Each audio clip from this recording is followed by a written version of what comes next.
السلام علیکم ویورز، میں ہوں شاکر سولنگی۔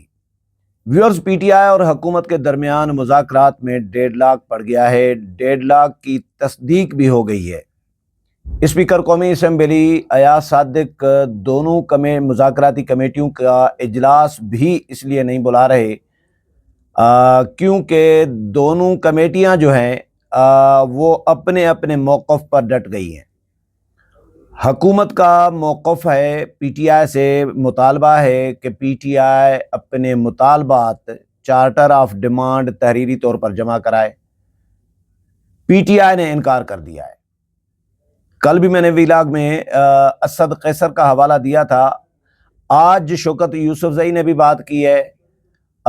انہوں نے بھی کہا ہے کہ بھائی ہمیں کوئی اعتراض تو نہیں ہے تحریری مطالبات پیش کرنے میں، چارٹر آف ڈیمانڈ پیش کرنے میں، لیکن ضروری بھی نہیں ہے۔ ہم نے جو زبانی کلامی جو بتائے ہیں، 2 مطالبات ہیں ٹوٹل ہمارے۔ بانی چیئرمین کی رہائی سے پی ٹی آئی وڈرا ہو گئی ہے۔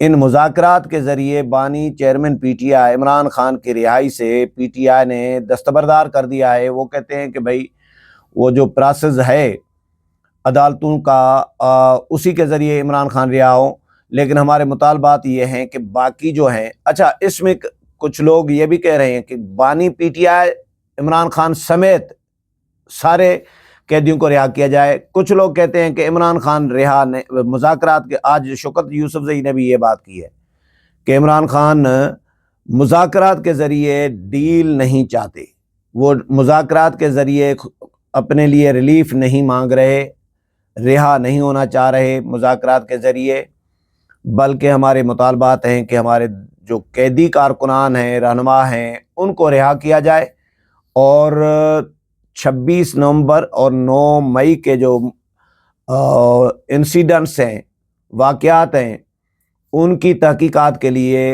انکوائری کمیشن، عدالتی کمیشن قائم کیا جائے۔ 2 مطالبات ہیں۔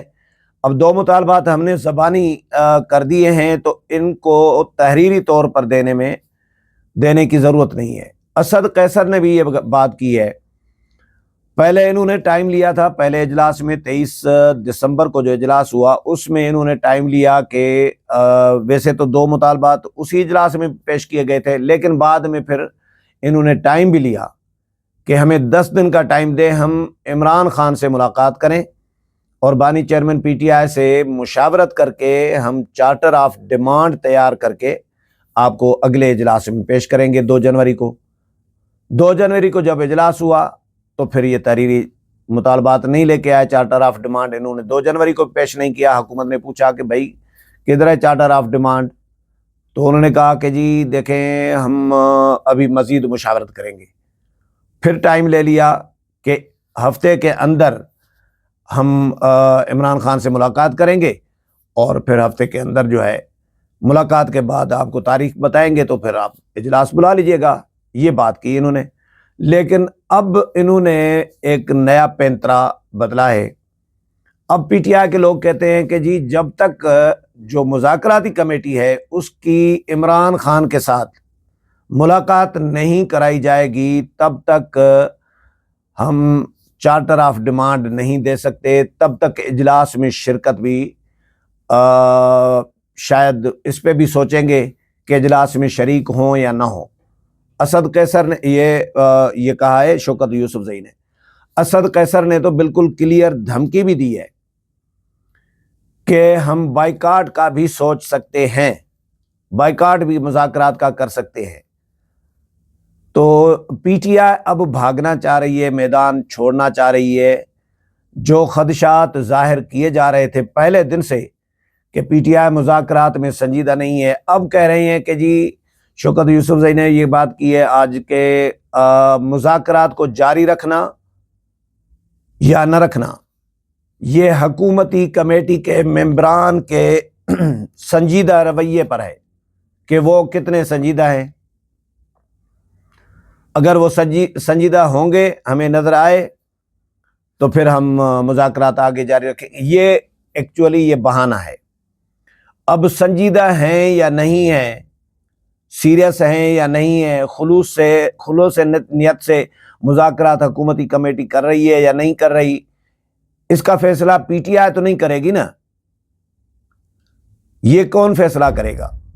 یہ بہانہ اس لیے اب یہ جس طرح گراؤنڈ بناتے ہیں پی ٹی آئی کے لوگ، بیانیہ بناتے ہیں، اب یہ ماحول بنا رہے ہیں، بیانیہ بنانے کے لیے گراؤنڈ بنا رہے ہیں، بائیکاٹ کریں گے اور یہ مذاکرات آگے نہیں بڑھنے۔ ابھی اسپیکر قومی اسمبلی نے بھی ہولڈ کیا ہوا ہے مذاکراتی کمیٹی کے اجلاس کو کہ بھائی پہلے چارٹر آف ڈیمانڈ تو آئے، اس کے بعد اس پہ، کیونکہ 2 اجلاس جو ہوئے ہیں وہ بے نتیجہ ختم ہوئے ہیں، ان کا کوئی ان کا لا حاصل ہے۔ عرفان صدیقی نے کے الفاظ ہیں کہ دونوں اجلاسوں میں مذاکرات میں 1 انچ کی بھی پیش رفت نہیں ہوئی، یعنی جہاں کھڑے تھے 23 دسمبر سے پہلے وہیں کے وہیں کھڑے ہیں، تو پھر یہ بیٹھنے کا، ملنے کا، کئی گھنٹے ضائع کرنے کا فائدہ کیا؟ فائدہ تو کچھ نہیں ہے۔ پھر اگر چارٹر آف ڈیمانڈ نہیں دے رہے، اور اسد قیصر کہتے ہیں کہ ہم نے زبانی کلامی جو مطالبات 2 کر دیے ہیں ان کو ہی تحریری مطالبات سمجھا جائے، ہم تحریری چارٹر آف ڈیمانڈ نہیں دینا چاہ رہے، ہمارے یہ جو 2 مطالبات ہم نے کیے ہیں زبانی، حکومت ان کو ہی تحریری سمجھ لے۔ لیکن حکومت اس بات کو ماننے کے لیے تیار نہیں ہے۔ حکومت کہتی ہے کہ بھائی نہ، آپ تحریری طور پر دیں۔ اسد قیصر کہہ رہے ہیں کہ بھائی دیکھیں، ہم نے جو مطالبات کیے ہیں وہ میٹنگ کے، دونوں میٹنگز کے منٹس میں تو ریکارڈ ہو گئے ہیں، تو وہ جو منٹس میں ریکارڈ ہو گئے ہیں ان کو آپ تحریری سمجھیں۔ اب یہ نیا ڈرامہ ہے بھائی، ایک فارملٹی جو ہوتی ہے وہ تو پوری کریں آپ چارٹر آف ڈیمانڈ حکومت کو دے دے، مذاکرات میں یہی ہوتا ہے نا، اور حکومت اگر مانتی ہے آپ کے مطالبات کو، فرض کریں جو حکومت کے بس میں نہیں ہے، میرے خیال میں، میرا بھی یہی خیال ہے کہ حکومت کے بس میں نہیں ہے کہ 9 مئی کے ملزمان کو حکومت رہا کر دے، تو یہ کہتے ہیں کہ اچھا یہ چارٹر آف ڈیمانڈ دیں گے، اور حکومت فرض کریں اگر مان جاتی ہے تو پھر پی ٹی آئی کو حکومت کے ساتھ تحریری معاہدہ کرنا ہوگا اور پھر اس پر عمل درآمد بھی کرنا ہوگا۔ ایک تو پی ٹی آئی کمٹمنٹ کی خلاف ورزیاں کرتی ہے، معاہدوں سے مکر جاتی ہے۔ عمران خان نے چودھری نثار علی خان کے ساتھ کمٹمنٹ کی تھی 2014 میں جب دھرنا لے کے آئے تھے، 0 پوائنٹ سے آگے آپارا تک جانے دیں، آگے نہیں آئیں گے۔ پھر آپارا میں کہا کہ جی سیرینا ہوٹل تک جانے دیں، چوک تک، سیرینا چوک تک جانے دیں، آگے نہیں جائیں گے۔ پھر اس طرح یعنی 1.5 کلومیٹر کی اجازت لے کے اس کی خلاف ورزی کرتے رہے، بعد میں آ کے ڈی چوک میں 126 دن بیٹھ گئے۔ تو ان پر اعتبار کون کرے گا؟ حکومت، موجودہ حکومت کا تو ظاہر ہے پی ٹی آئی کے ساتھ ایک ٹرسٹ کا فقدان ہے نا، اعتماد کا فقدان ہے، مسٹرسٹ ہے۔ جب اعتماد کا فقدان ہو طرفین میں تو پھر ضامن ہوتا ہے نا، کوئی گارنٹیئر ہوتا ہے، تو ان کا تو کوئی گارنٹیئر بھی نہیں ہے، پی ٹی آئی کا کوئی گارنٹیئر بننے کے لیے تیار نہیں ہے۔ محمود خان اچکزئی کو آگے کیا ہوا تھا کہ جی تحفظ آئین پاکستان، تحریک تحفظ آئین پاکستان، اس کے آپ سربراہ ہیں، اور صدارتی الیکشن کے لیے بھی کھڑا کر دیا۔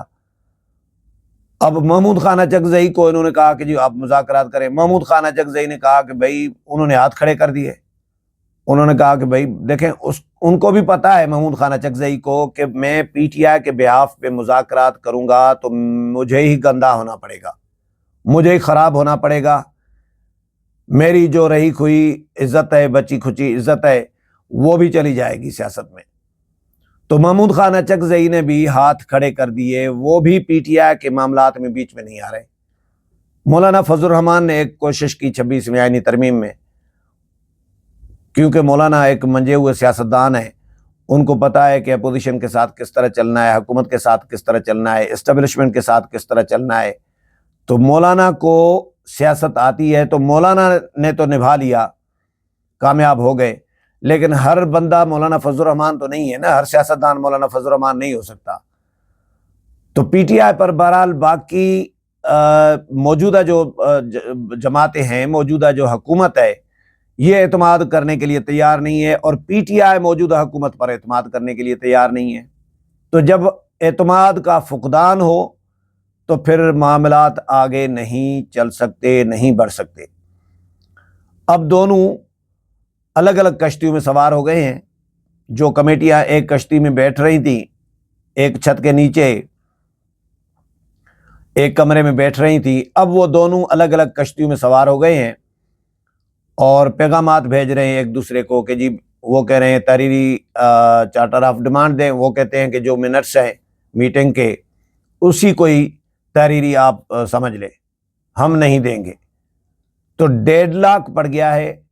اب یہ کیسے ختم ہوگا 1.5 لاکھ؟